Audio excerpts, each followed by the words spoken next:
Bonjour, j'ai donc découvert le site ToraBoost. À l'époque, j'avais un niveau débutant. Je faisais un cours par semaine sur Baba Metzia, bien complet, je dirais, mais sur lequel je manquais et de vocabulaire et surtout de pratique. Et quand j'ai vu les premières vidéos de Yoel Yaakov Laguerre, j'ai été tout de suite séduit. J'ai été bien sûr heureux de rejoindre un groupe d'études. Et je dirais le fait de mener en parallèle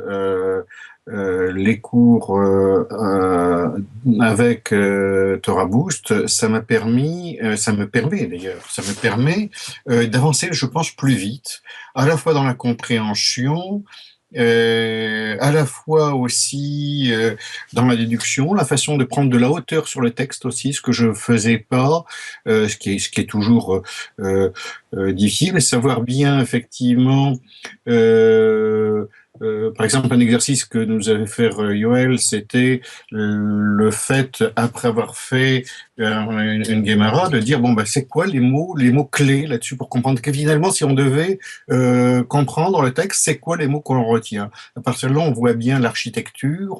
on fait des synthèses à chaque Guémara pour dire ben voilà la thèse de la Guémara, de quoi on conclut, de quoi il est question, savoir reposer les questions. Donc, les cours sont bien sûr étayés aussi de questions qui permettent de vérifier qu'on a bien compris le sens et pas à pas d'apprendre à travers ce questionnement justement de se poser nous-mêmes les questions quand on rentre dans un texte de Limoud, de Guémara.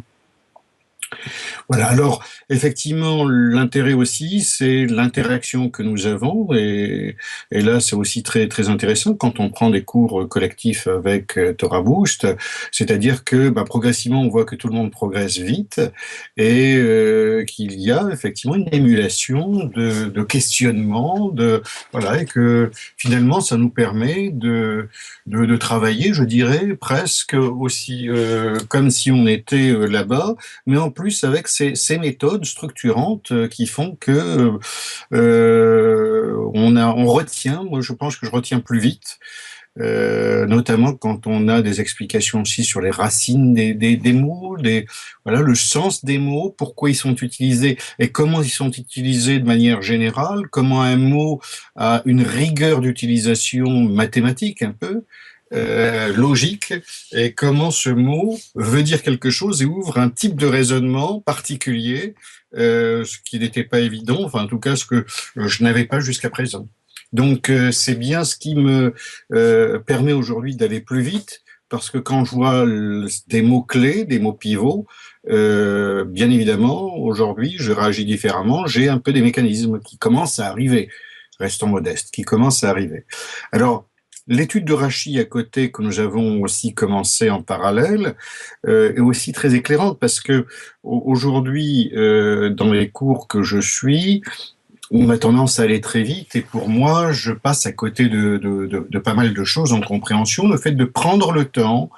et puis d'avoir cette méthode systématique qui nous a été donnée pour comprendre Rachid. Ces 5 étapes du questionnement de Rachid sur lesquelles je passais allègrement, et qui effectivement montrent que quand on sait commencer à répondre à ça, ce qui n'est pas évident,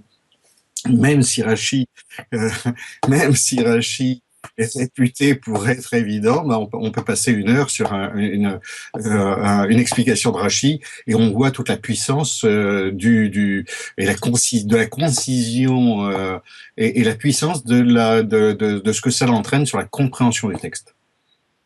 Alors, pour un jeune maintenant qui rechercherait ses racines et qui voudrait rentrer, je pense que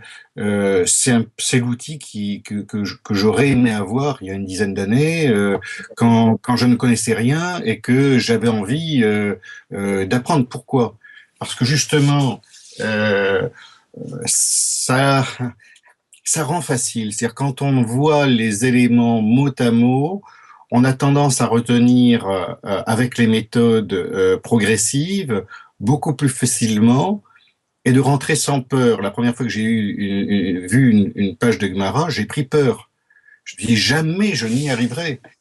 Voilà. Et c'est vrai que quand j'ai vu Torah Bouche, bon, c'est clair qu'on rentre tout simplement, naturellement, en Guémara avec Torah Bouche.